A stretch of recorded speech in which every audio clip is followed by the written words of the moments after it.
Mark Twain really is one of the most incredible and influential writers in American literature, and his influence is still very much palpable in writing today.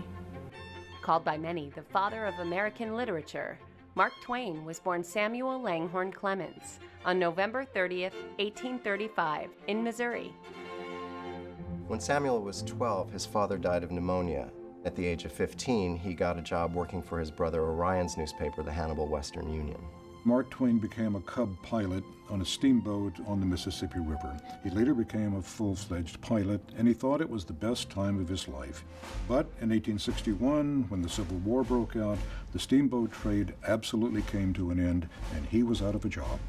Twain very briefly served in the Confederate military. That did not work out, so he then headed west with his brother. He eventually made his way to San Francisco and really began his career again as a journalist. Twain's first big literary break came in 1865 with the publication of Jim Smiley and His Jumping Frog. It was a huge success and was printed and reprinted all over the country. His first bestseller was Innocents Abroad, which was published in 1869, and is still very much one of the most successful and widely renowned travel narratives of American literature.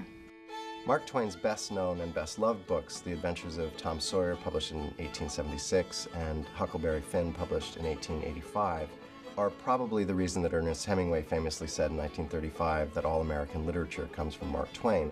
Huck Finn shows the possibility of making genuine moral changes in a world that's dominated by racism and other forms of human folly. It also was a book that was able to capture the vernacular speech of different classes along the Mississippi, and Twain was the first person to put this kind of vocabulary into American writing. Twain was an immensely prolific writer. He wrote 28 books, a vast number of stories, lectures, essays. In his last 15 years, Mark Twain was probably the most celebrated American around the world. He received honorary degrees from Yale and from Oxford. And in 1895 and 96, in order to pay off debts, he did a lecture tour around the world, which drew huge crowds.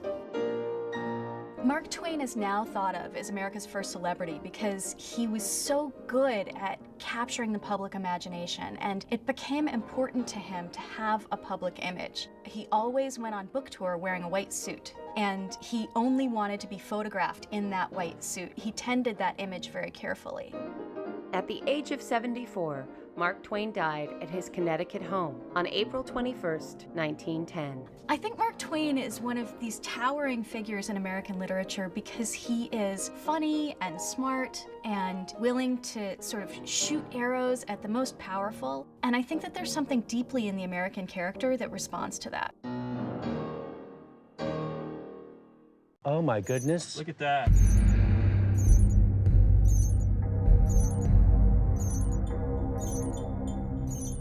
Look at this, gentlemen. What's that? Yeah, it's an opening.